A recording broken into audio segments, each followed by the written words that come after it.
Sahabat rohani yang terkasih, kita kembali bertemu pada hari ini tanggal 27 Juli 2026.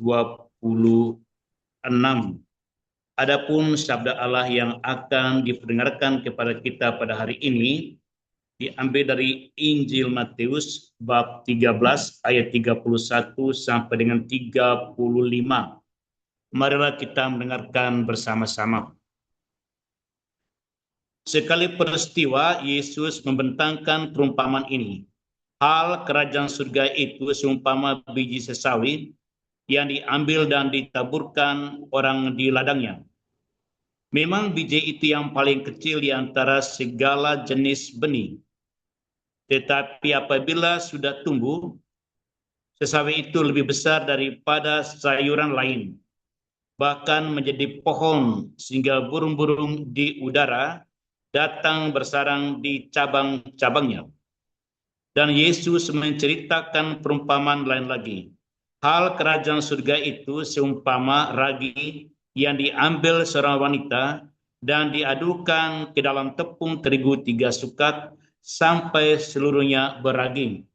Semuanya itu disampaikan Yesus kepada orang banyak dalam perumpamaan.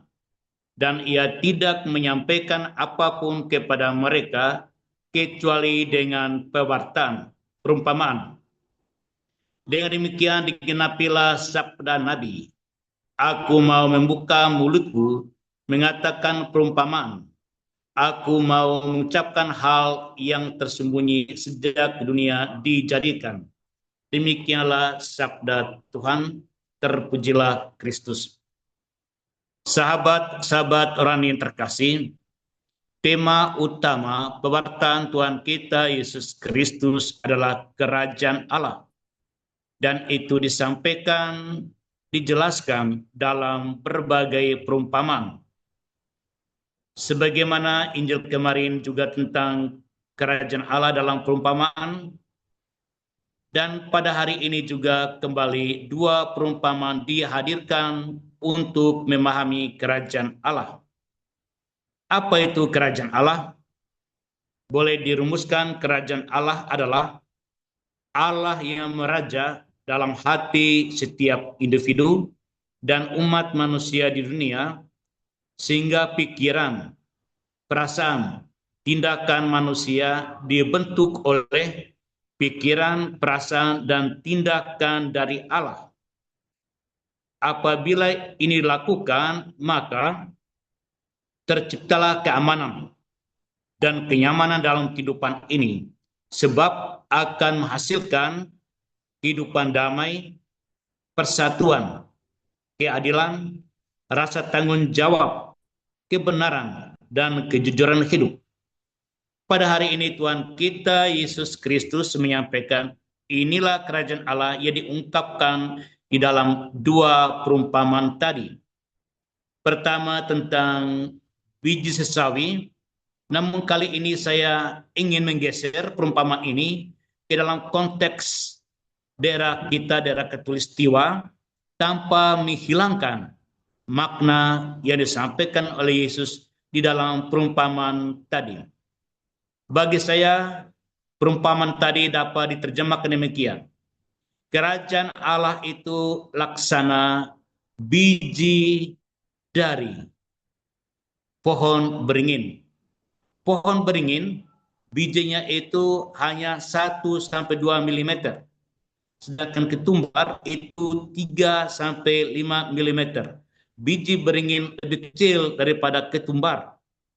Namun apabila biji beringin ini jatuh di tanah yang subur, dia akan tumbuh dan berkembang, rimbun, menjadi pohon yang paling besar di antara pohon-pohon yang lain.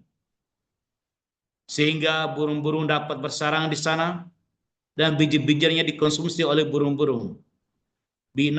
Burung-burung merasa aman, dan binatang tertentu aman di pohon beringin.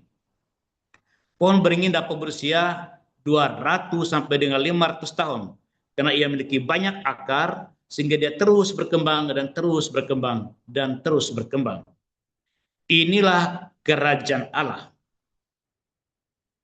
Kerajaan Allah adalah figur Tuhan kita Yesus Kristus yang menghadirkan tindakan dan sikap Allah sehingga orang merasa nyaman, orang merasa damai. Dan inilah yang ditaburkan oleh Tuhan kita Yesus Kristus agar kita umat manusia dapat berkembang menjadi manusia yang memiliki hati, pikiran, perasaan, dan tindakan Allah. Kerajaan Allah bekerja di dalam diri manusia. Inilah perumpamaan bahwa kerajaan Allah menciptakan rasa aman setiap individu di dalam kehidupan bersama. Yang kedua, laksana ragi yang ditaburkan ke dalam tepung sehingga mengembangkan tepung itu dan tepung itu dapat dikonsumsi. Di sini Tuhan kita Yesus Kristus hendak menyampaikan taburan kerajaan Allah di dalam tindakan dan sabda Tuhan kita Yesus Kristus akan mengembangkan hal-hal positif yang ada di dalam diri manusia. Kehadiran Tuhan kita Yesus Kristus mulai mengembangkan hal-hal yang positif yang ada dalam diri manusia, hal-hal yang membawa kepada harap, iman, dan kasih. Saudara-saudariku yang terkasih di dalam Kristus, kerajaan Allah ini taburkan ini hendaknya menjadi habits seperti dalam diri Tuhan kita Yesus Kristus. Tuhan kita Yesus Kristus mulai peduli dengan satu orang untuk menyembuhkan banyak orang, banyak umat manusia. Tuhan kita Yesus Kristus beriman, bersyukur kepada Bapa karena Ia memberikan dan membuka hati orang-orang kecil untuk mendengarkan sabda Allah melalui Dia. Sahabat-sahabat rohani yang terkasih, ada sebuah ungkapan, apabila kita ingin berjalan 10 km, kita harus mulai dengan 1 km. Artinya apa? Ingin mencapai hal yang besar, mulai dari hal yang kecil. Sebuah proses kerajaan Allah. Inilah yang harus terjadi. Apabila kita ingin melakukan karya-karya gereja yang besar, mulai dengan pribadi yang mencintai melakukan hal-hal yang kecil di dalam keluarga. Apabila anggota keluarga mulai melakukan hal kecil, saling peduli, membuang sampah pada tempatnya, dan lingkungan hidup dan orang lain yang membutuhkan. Apabila keluarga Katolik melakukan hal ini, saya percaya gereja menjadi komunitas yang aman bagi anggotanya dan juga bagi orang lain. Yang kedua, iman muncul dari ucapan syukur hal yang kecil. Kita bangun pagi hari ini, kita bersyukur kepada Tuhan. Terima kasih. Engkau menganugerahkan hari yang baru kepadaku, kehidupan kepadaku, untuk kujalani 24 jam ke depan. Ungkapan iman ini terucap dari mensyukuri hal-hal yang kecil, hal-hal yang sederhana. Inilah kerajaan Allah. Apabila Anda mulai mengucap syukur atas hal-hal yang kecil, beriman atas peristiwa yang sederhana setiap hari, maka akan bawa Anda untuk menemukan mujizat, hal-hal yang besar yang akan Tuhan lakukan di dalam kehidupan kita. Sahabat-sahabat rohani, kerajaan Allah hadir dalam Yesus yang membuat kita merasa aman, Yesus yang mengembangkan potensi iman, harap dan kasih kita. Semoga Yesus yang hadir ini membuat kita dapat menyiramkan sikap, tindakan, perasaan Allah kepada sama kita, sehingga orang merasa aman bersama kita, orang merasa dikembangkan karena kita memberi apresiasi atas rahmat Tuhan yang bekerja di dalam diri mereka. Tuhan memberkati kita. Amin. Amin. Amin. Terima kasih Romo Beno. Mohon doa berkatnya ya Romo. Marilah kita berdoa. Dalam nama Bapa dan Putra dan Roh Kudus. Amin. Allah Bapa yang Maha Rahim, Engkau telah meletakkan 3 bintang di dalam ordo Karmel, Nabi Elia, Bunda Maria, dan putramu. Ia mengajak kami untuk masuk lebih dalam menghayati relasi dengan Yesus Kristus putramu, Sang Sabda yang menjadi manusia, Sang Sabda yang menjadi pusat kerajaan Allah, Sang Sabda yang menghadirkan pikiran, perasaan, tindakanmu ya Bapa yang tidak kelihatan.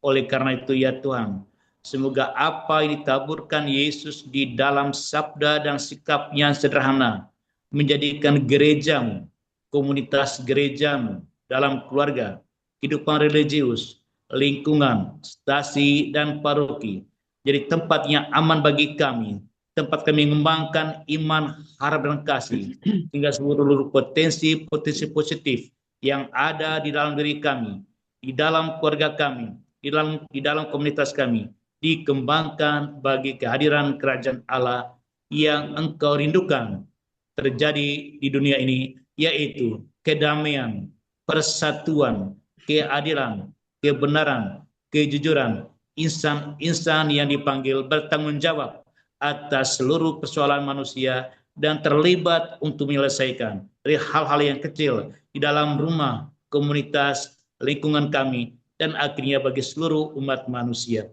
Berkatilah sahabat-sahabat rohani yang pada hari ini ingin meletakkan seluruh hati dan pikiran doa mereka, sehingga dengan doa Rosario Maria Bunda Karmel mereka semakin masuk dalam kehidupan kontemplatif, berakar lebih dalam pada Yesus yang memberikan kerajaan Allah kepada kami, untuk kami dari Engkau, dengan pengantaran Kristus Tuhan kami. Tuhan bersamamu. Semoga sahabat-sahabat sekalian diberkati oleh Allah yang Maha Kuasa, Bapa dan Putra dan Roh Kudus. Amin.